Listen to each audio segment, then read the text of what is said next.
Sí, se llovió mucho y de los 100 pues se bajó mucho. Nomás levantamos nosotros, le son 2 cuerpos, 3 cuerpos levantamos y ya más se bajó todo.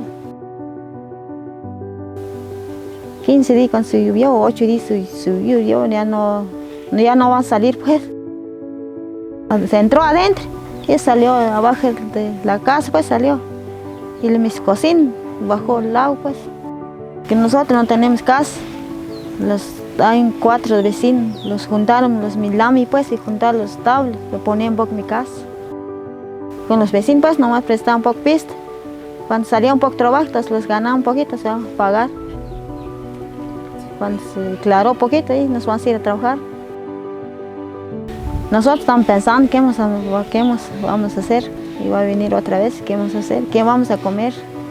Con mis patojos pues, con él, tenemos con nosotros pues.